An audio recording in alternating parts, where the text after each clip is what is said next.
Labrīt, labvakar, labdien, mūsu mīļie skatītāji. Šeit ir Gunārs ar Edžiņu no Rīgas, no kurienes gan citur. Šodien mēs runāsim par tēmu, vai ir droši un kā tas ir satikties ar cilvēku no internetā. Tu vienkārši ņemsim Tinder vai Hot or Not, tas ka tie visi populārākie saiti mūsdienās un tagadnē.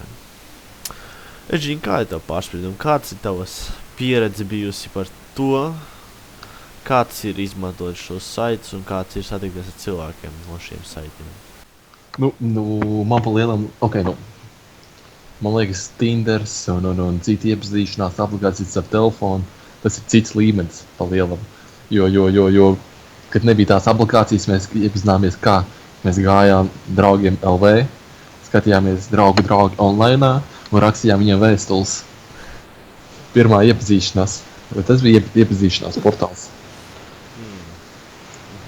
Tu esi kaut ko tādu darījis? Ar draugiem?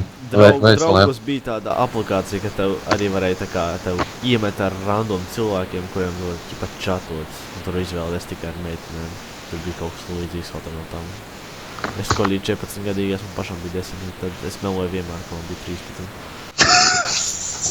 Tas strādāja, un saprotams, ka es Skype'ā, bet es tāds beigās viņam uzrakstu, man tev kaut kas jāpasaka. Taisnībā vispār man ir 10 gadi, viņam mums tāds vienalga. Es tāds, bet man pohuj, bet es tev nobuķiešu.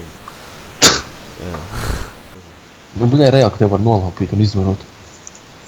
Bet, ko tu dirši tā nevar, ja tu satiecies Rīgas centrā pie brīvs pievienot, tev nevar izvarot nolaupīt. Come on, saņem. Es tev tā saņemšu. Bļaļ, vecīs, esmu izgājis uz fucking zinu, cik dahuj deitiem, es joprojām esmu dzīves.